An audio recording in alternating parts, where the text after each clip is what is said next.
Okay, so in this video we're going to take a closer look at these Riemann sums, which are how we refer to these rectangular approximations we've been doing. But it's a specific setup where we're trying to be as accurate as possible, and we're finding the summation of infinitely many rectangles. So just to get a grasp of what that really is asking for, first let's consider looking at this function from 1 to 3. And I'm just going to sketch some rectangles pretty quickly because, so I'm looking from 1 to 3. Doesn't really matter if you want to do left or right. Let's say I'm going to draw maybe ones of this width because that's easy enough for me to handle. I'll do left because I'm much faster at that. No other particular reason. Okay, so this would be like a decent approximation, but not super great. And our goal in calculus is to get as close of an approximation as possible. And we talked about in class that something that will always improve your approximation is to be able to add more and more of these rectangles. Because the more of them we add, the more accurate this total area under the curve will become. Right? And so that's our goal. For the sake of your illustrations to come, just leave it at 4. But you can visualize that if I kept making the width of these rectangles infinitely small, or found the limit as the number of rectangles approaches infinity, should sound familiar, we'll get a more and more accurate measurement of the area. Okay, so to write things in this more formal notation, we're going to start with the basics, which is that the area of a rectangle is base times height.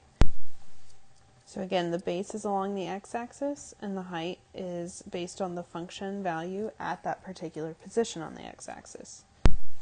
And so the first thing I'm going to rearrange is I'm actually going to switch it to height times base.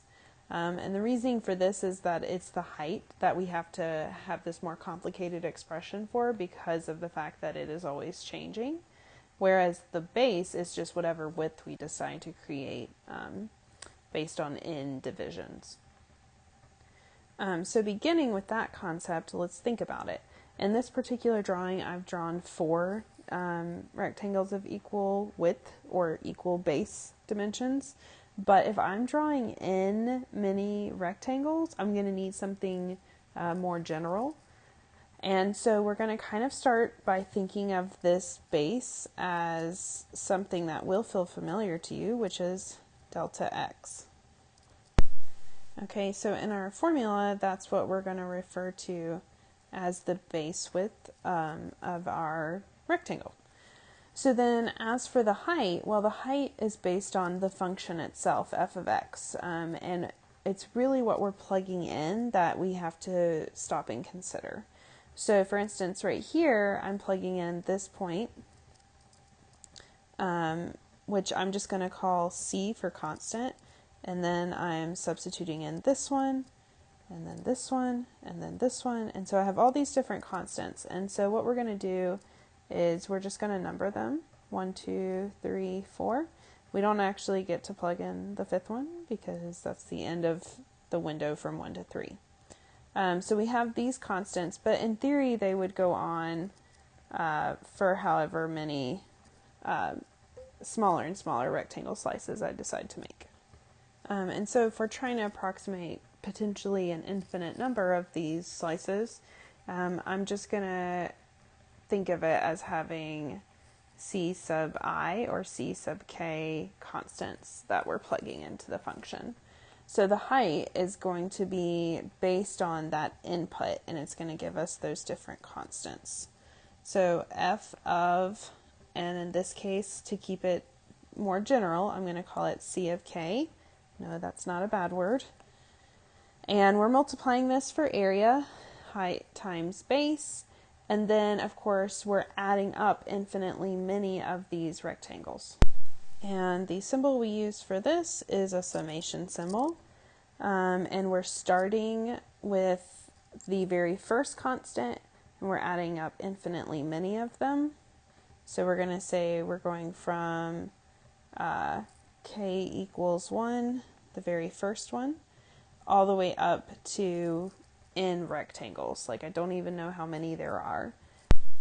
So in this course, anytime we're getting an approximation of infinitely many pieces or infinitely smaller steps, we use limit notation. So just like we did with continuity and just like we did with the definition of a derivative, we're going to use limits as the foundation of understanding of what infinitely many rectangle areas would approximate to. And this is the beautiful form that Riemann was able to notate for us way back in the beginning. So again, as fancy as this look, it's really just saying add up a bunch of rectangles that are base times height. Now what it all actually equals is pretty cool. So if you think back to Unit 2, we had this pretty complicated looking definition of a derivative that also involved a limit. And it was a pain to do it by hand this way. It took forever for us to get through one problem. And then I was like, hey, guess what? This is really the same as this very simple notation that is actually pretty simple and quick to get algebraically or graphically, however it may be presented. Well, this is similar, right? So again, we're talking about integration in this unit. We're talking about something that undoes derivatives. This is like the formal definition of this process, similar to how this was the formal definition of a derivative. But the way we're typically going to notate this pretty much after today, after this lesson moving forward, is with something called an integral. So an integral looks like a stretched out S, again, because it's still keeping in mind that idea of like summing up or adding up infinite amounts of rectangles, smaller and smaller, to where you have this very precise area. And it's still dealing with essentially the output of a function, f of x, times the smaller and smaller change of x, so dx. Right? Similar to, again, how we also called the derivative dy dx, right? Change in y over change in x, that idea. Okay? So this notation is much simpler, much less complicated to interpret, and we're going to find faster ways of actually calculating things with it. But for today's lesson, our goal is to be able to kind of translate back and forth between the Riemann sum form and the definite or indefinite integral form. Keeping in mind all the while that the Riemann sum is both more cumbersome to see in notation and to calculate from a given graph, and it's not perfect, whereas as we throw this limit in front of it and say as n goes to infinity, we get this more exact, beautiful, precise estimate of the area under the curve, which in theory would represent every possible little piece of the area actually considered, with nothing over and nothing hopefully missing under. And so it's that connection between an estimate and a much more accurate approximation as a result of a limit.